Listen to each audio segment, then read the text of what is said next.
I can talk a little bit about this contemporary moment of COVID. We know that first and foremost, when we talk about the economy, we need to recognize that health is a part of the economy. And it's a false dichotomy when we say that let's send people to work, and not as if sending people to work and putting them at risk if we aren't ready to go back to work because of COVID-19. Thinking of that as a choice between having a good economy, I think is somewhat of a problematic framing, because mortality has to be first and foremost the key indicator of our economic well-being. And if we're thinking about the economy, first and foremost, we need to protect people's lives. And if we think about racial inequality, there are estimates that Black people are making up 1/3 of the COVID fatalities or more, when they make up only 14% of the population. And then we might ask, why is the Black mortality rate so high? Well, we have an unjust racial wealth gap.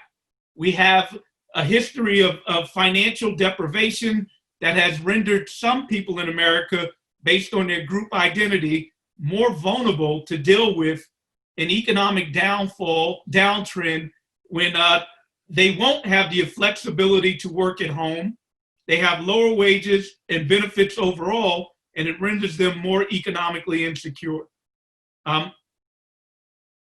think that with the context of COVID-19, a potential positive thing could be it spurs political action and social movement to implement a lot of the political and economic change that we've been talking about. In other words, if the vulnerability made vivid by COVID-19 can lead to political change towards an economic rights frame, then we can stave off inequality and promote a moral and just economy so that we can have shared prosperity, both in economic and physical well-being. And to achieve that, I argue that we need an anti-racist, anti-misogynist, inclusive economic Bill of Rights frame so that we can be better prepared for when there's a next pandemic or there's a next climate-related catastrophe. And not only that, it would address our everyday vulnerabilities that many people live with, whether or not we're in a pandemic. An economically just system is one where everyone has access to an adequate amount of resources of essential goods and services so that they can have agency in their lives. COVID-19 has made it clear that even the most affluent amongst us are vulnerable. I mean, we know the case of even a prime minister, Boris in the UK, the prime minister in the UK was subject to the coronavirus. But when this subsides, hopefully we will ensure that no one live with this despair and vulnerability, again, regardless of whether we're in an economic crisis. I hope that it also teaches us to take steps where we can put in place an infrastructure to make the population identified by something as cursory as their race or gender not so vulnerable. Inequality is a political choice, and we can make a different choice. We have an inadequate social safety net system for the last 45 years as a result of what I believe policies around deregulation, gutting government social services, as well as social welfare.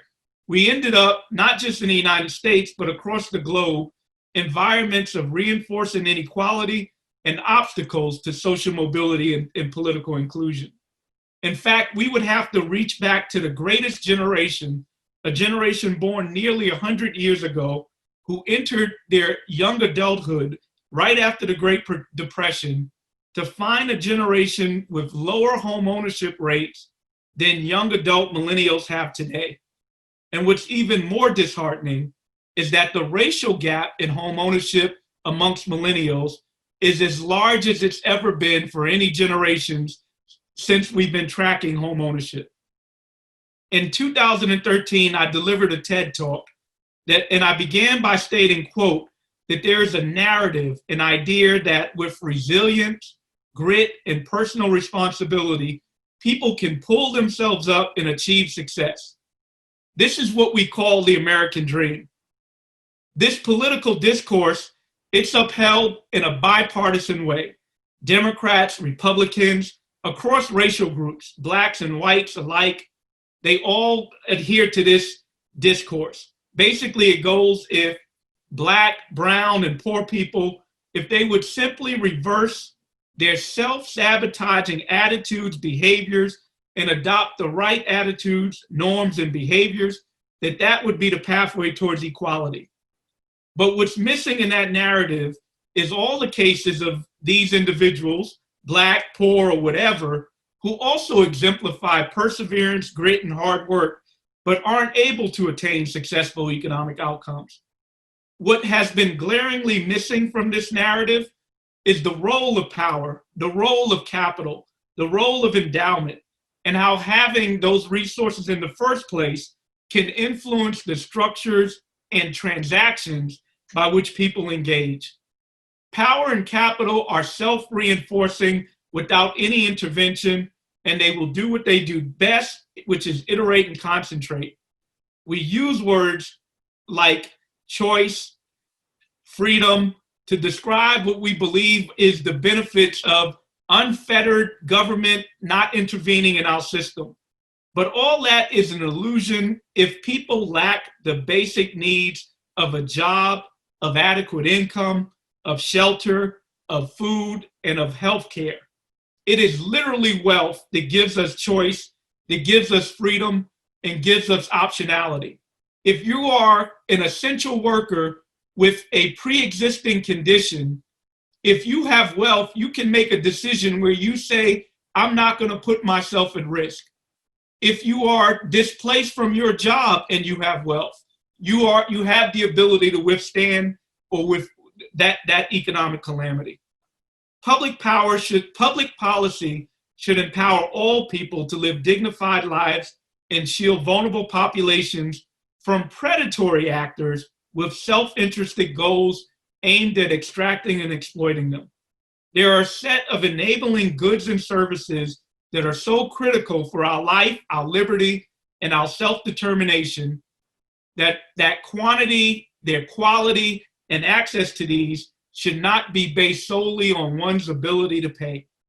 We need policies that ensure universal and quality healthcare, housing, schooling, financial services, capital, and the free mobility throughout society without the psychological and physical threat of detention or bodily harm because your identity is linked to race, gender, or some other cursory identity. And given our emergent inequality in political context, now is the time to do more. The time has come for us to be bold. The time has come for us to be transformative, to take the problems of inequality and stratification, take them head on. The good news is that change may be happening. I'm inspired by younger generations.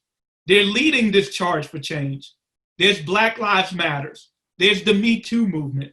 And the recent youth-inspired global climate strike demanding the end of the use of fossil fuel. These are all examples of how younger generations and social movements, they're redefining economic good to incorporate the principles of our common humanity, of sustainability, and our shared prosperity.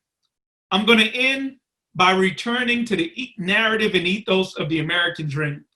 And I'm going to cite one of my favorite basketball players, LeBron James. In January, in a Nike commercial, he succinctly and eloquently sums up a perfect aspiration of what the foundation of an American dream should and can be from my perspective. He said, quote, "We always hear about an athlete's humble beginnings, how they emerge from poverty or tragedy and beat the odds."